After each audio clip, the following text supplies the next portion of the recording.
Jibril May. Jibril May. Voilà, monsieur. Ok.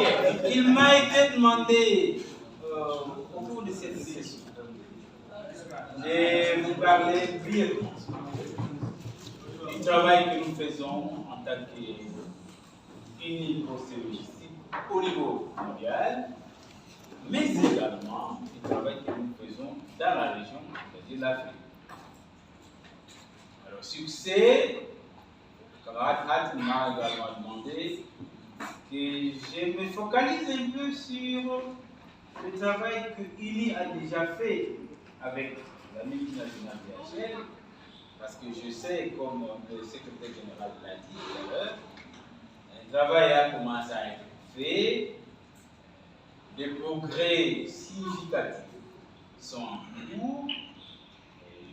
Il est de bonne loi à nous, en tant qu'UNI, de vous encourager sur cette perspective, parce que la Tunisie, en termes de performance dans notre secteur, c'est-à-dire poste et logistique, est parmi les pays africains les mieux appréciés.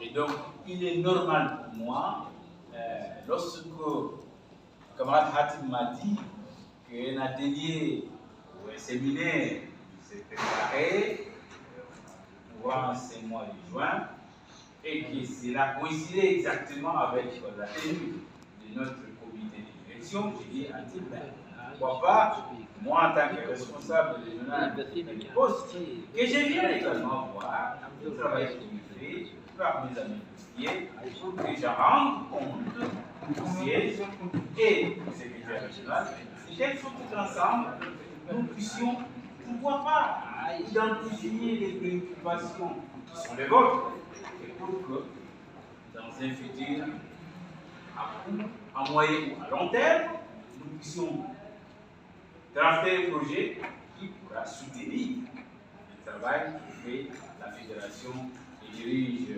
avec Maestra, mon cher aîné du camarade Ami Bissou. Alors, s'il c'est juste un petit rappel de ce que nous avons conçu cette année, c'est-à-dire l'année 2022, dans le secteur. Mais avant cela, je vous informe que nous avons tenu la conférence régionale Union Africa au mois de décembre 2021.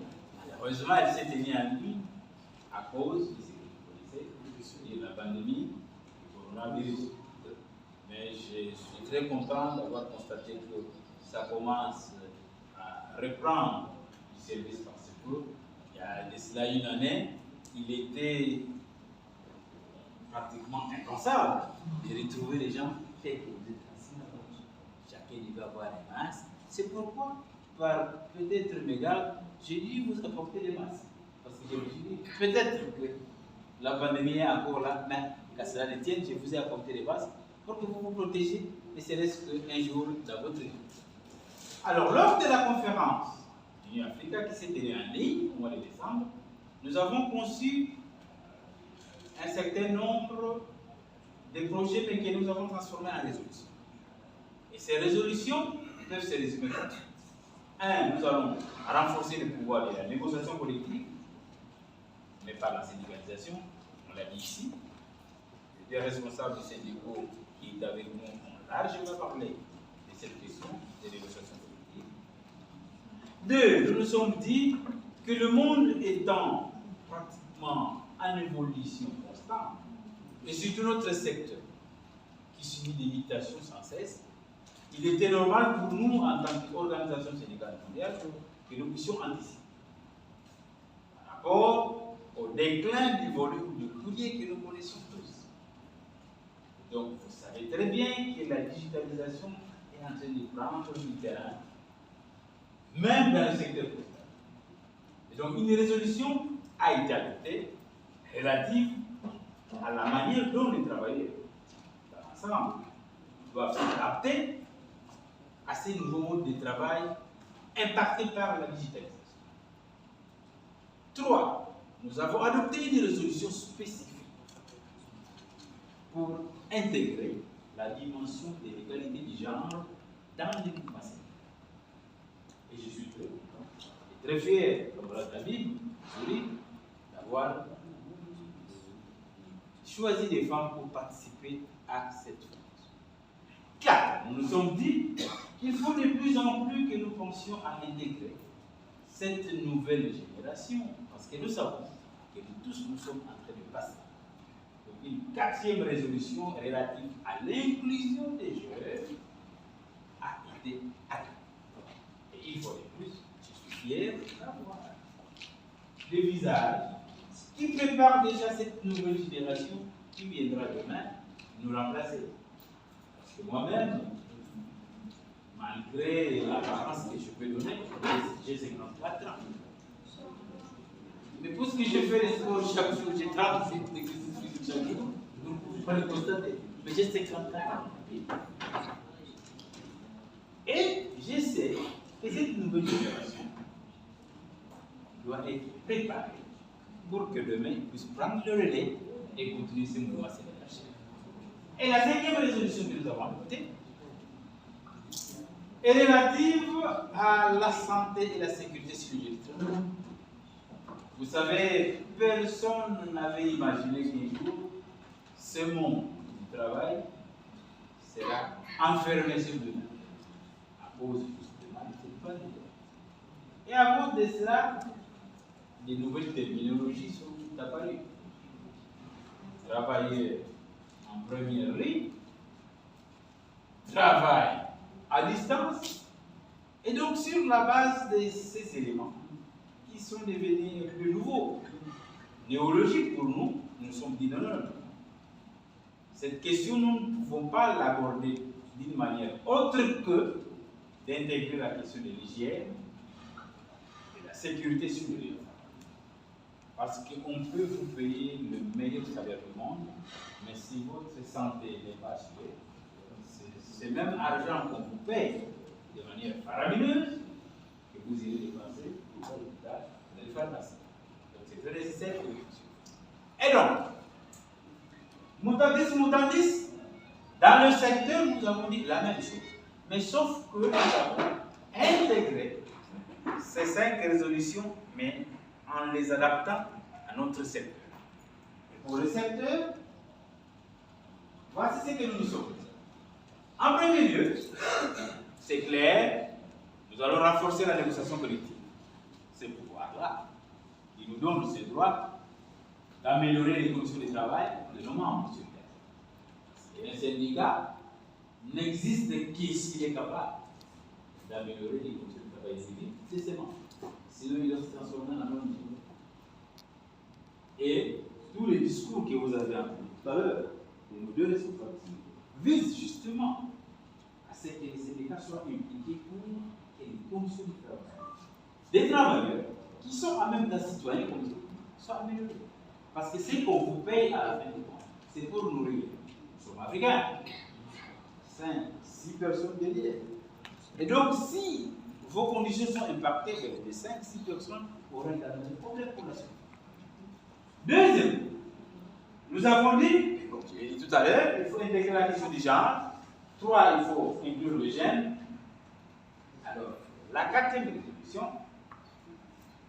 je sais que dans le secteur poste, ça n'a pas été tellement le cas, mais je sais que lors du confinement, il vous était difficile, à part, par exemple, ceux qui sont vraiment dans la livraison, d'être sur le terrain.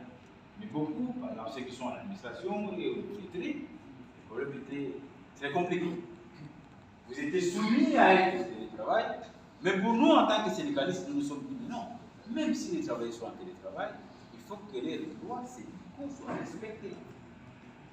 Et ça, c'est important pour nous. Donc, nous avons intégré cela au niveau du secteur postal, mais également permettre à ce que, même si nous ne sommes pas sur le lieu du travail, c'est-à-dire étant en télétravail, mais que nous puissions avoir, le droit de nous déconnecter, parce que c'est devenu une maladie, même quand vous allez au restaurant, chacun de nous le sait, vous êtes au restaurant, vous êtes toujours avec votre téléphone connecté, soit sur Messenger, soit sur WhatsApp, soit sur Instagram, et tout ça, c'est une occupation intellectuelle, d'une manière ou d'une autre.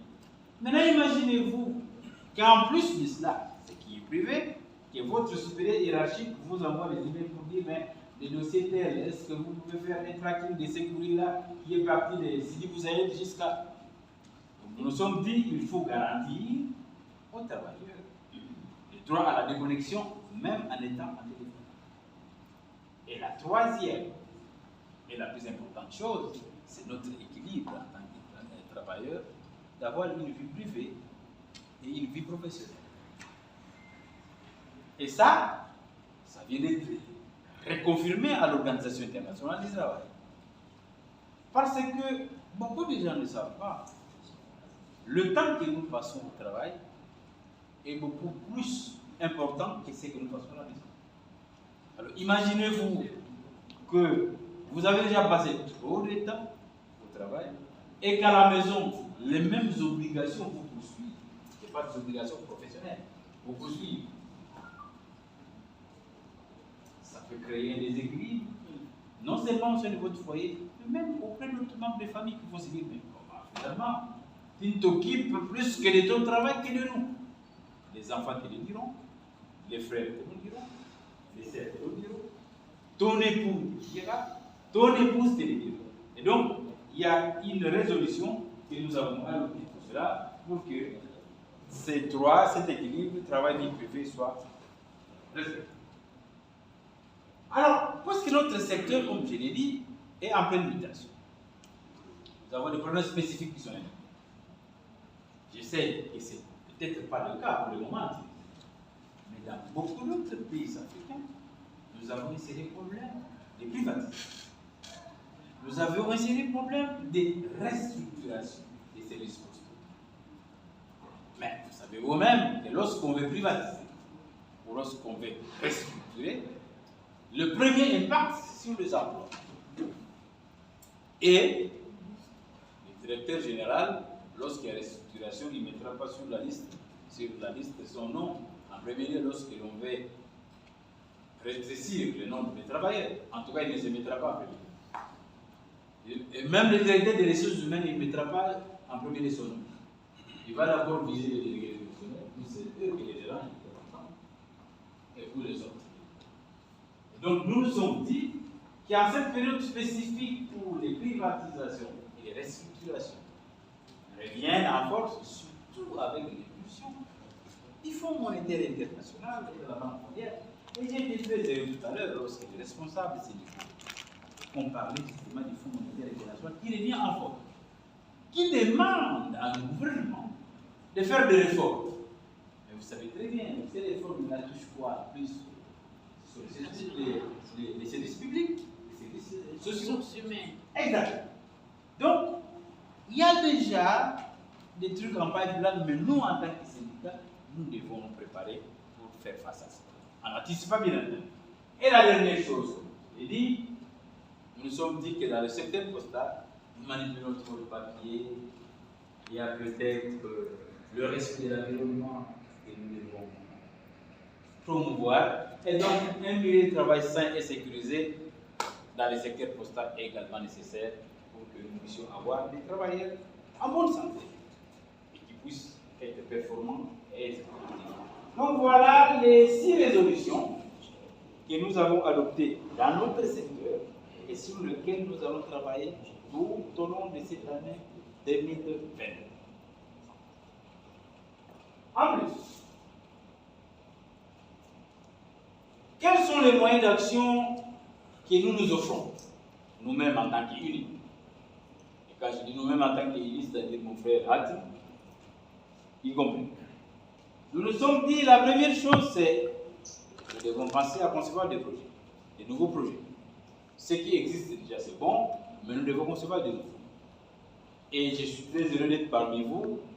Les différentes conversations que je vais avoir, peut-être en one-to-one talk, vous me permettre de me faire une idée de ce qui pourrait devenir un petit programme à court ou à moyen terme que je vais élaborer avec mon frère Hatim pour que demain ou après-demain, nous revenions avec des activités pour vous soutenir dans votre travail.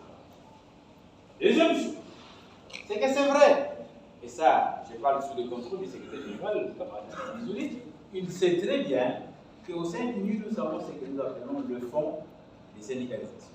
Il se situe au niveau mondial et se situe également au niveau régional. Donc il y a des fonds qui sont disponibles. Ces fonds, pour y accéder, il faut concevoir un projet qui est réaliste, qui est réalisable, et de deux, je vais faire directement les guillemets, il faut respecter la procédure, et cette procédure, le secrétaire général le sait, et le camarade Atim également le sait. On pourra vous en dire un peu plus sur cette procédure. Nous allons donc voir avec le chef de département du secteur poste et logistique, notre camarade Cornelia Berger, et le secrétaire régional d'Union Africa, qui vient de quitter Tunis ce matin. On va voir avec lui qu'est-ce qu'on pourra mettre ensemble comme effort, comme petit fonds, pour, une fois de plus, venir soutenir votre travail. Nous avons également besoin, comme moyen d'action, de vous mettre déjà en réseau, que ce soit au niveau de l'Afrique du Nord, ou au niveau MENA, le camarade Atim sait très bien comment coordonner cela, ou avec d'autres pays de l'Afrique subsaharienne, organisant le travail du secteur postal, pour qu'ensemble, on puisse parler d'une même voix, et que les voix du travailleur ou des travailleurs de la Poste soient entendues au plus haut niveau. Une question, s'il vous plaît. Oui. Est-ce que cette intégration, cette coopération avec les syndicats, c'est une obligation ou un choix? La coopération avec le syndicat, oui. C'est une obligation ou un choix par la... Ok, merci beaucoup. Très bonne question. Le syndicat a deux valeurs cardinales. Oui. Deux. L'unité. Comme nous disons, l'union fait la force et la solidarité.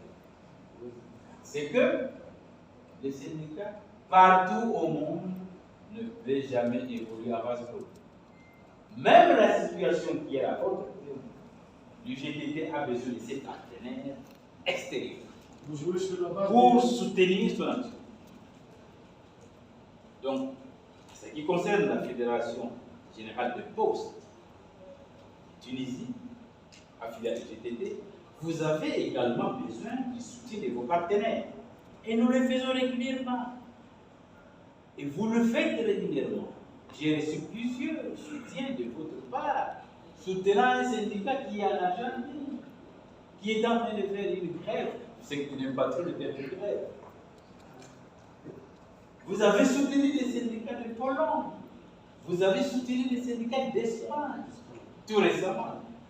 Donc cette solidarité, c'est une valeur cardinale et incontournable en tant que syndicat. J'ai bien répondu à la question? Bien. Alors, l'autre moyen qu'on pourra s'offrir pour mieux réaliser les objectifs que nous sommes fixés en termes de résolution, c'est de vous permettre de partager des expériences. Dites ce que vous avez déjà réalisé au syndicat, par exemple, sénégalais, ou au syndicat zimbabwéen, et aussi vous diront ce qu'ils ont déjà fait, et vous pouvez comparer. Puisque les postiers tunisiens est le même, collègues qui sont et les mêmes en tant que personnes humaines et en tant que travailleurs, que les postiers sénégalais. Parce que ce que vous revendiquez, c'est d'avoir de bonnes conditions de travail. Et lui aussi, il revendique la même chose. En tout cas, il ne demande pas de poser une troisième ou quatrième famille en tant que syndicat. Il demande que son salaire à la fin du mois soit augmenté, que ses conditions de travail soient saines. Donc, en tant que tel, nous, on voudrait bien que vous puissiez être impliqués dans ces partages d'expériences. Parce que c'est en partageant ces expériences que vous allez vous améliorer mutuellement. Vous verrez ce qui est faisable chez vous et adapter cela à vos réalités. Parce que comme vous le savez, vous ne pouvez pas avoir le même salaire que les postiers français, non. Mais parce que les coûts de la vie du travailleur français n'est pas le même. Lui, il a un SMIC de 1200 €, mais le loyer le moins cher, c'est 650 €. Ça veut dire que s'il a déjà mis ça, vous voyez ce qu'il nous reste: gaz, électricité, eau. Ce qu'il nous reste, c'est quoi? C'est aller au supermarché. Donc, il va choisir le supermarché où c'est moins cher et tout, et tout. Sinon, il va souffrir un deuxième boulot pour qu'il puisse souffrir. Voilà pourquoi il y a aussi chez eux quelques manifestations, y compris celles que les Gilets jaunes sont en train de faire. Donc, ce n'est pas paralysé à position. Mais j'insiste que nous ne pouvons pas avoir le même salaire qu'eux parce que le coût de la vie n'est pas le même. Ils ont un pays avec un produit intérieur brut plus élevé, qui n'est pas le même.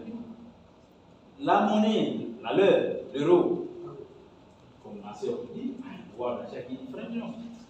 Le taux d'inflation de l'euro n'est pas le même que le taux d'inflation du tunisien ou du français, pas. Donc, mais ce que nous voulons, c'est quoi?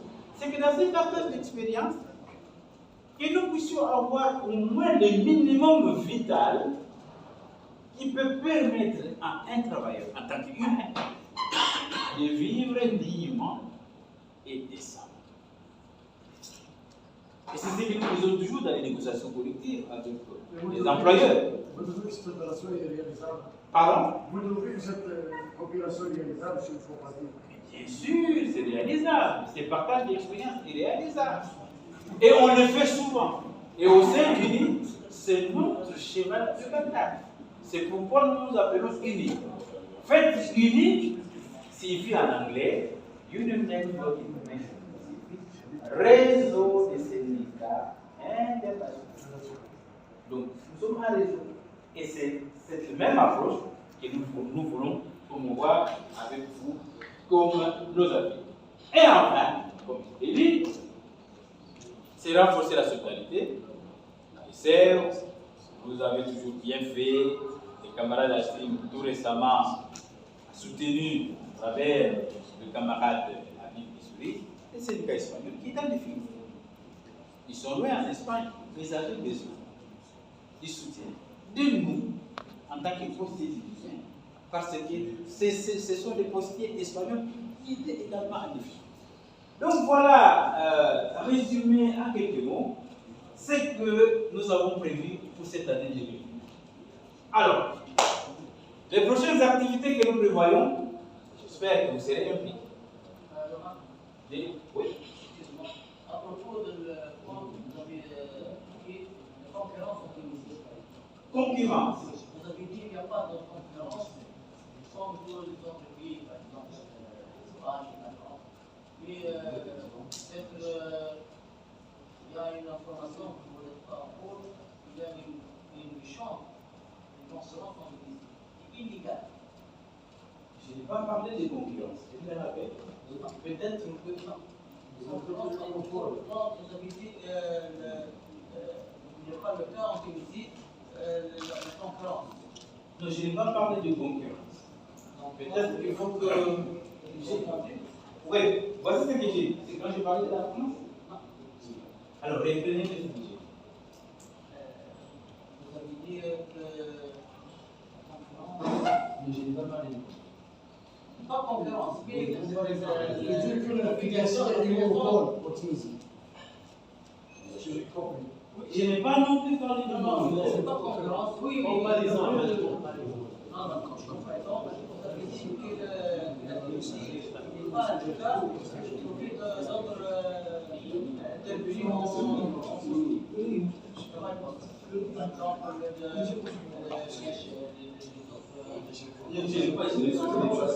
Jusque là, je n'ai pas parlé de concurrence. Ok. C'est là-bas? Oui. L'inclusion des jeunes travailleurs? Et quel point?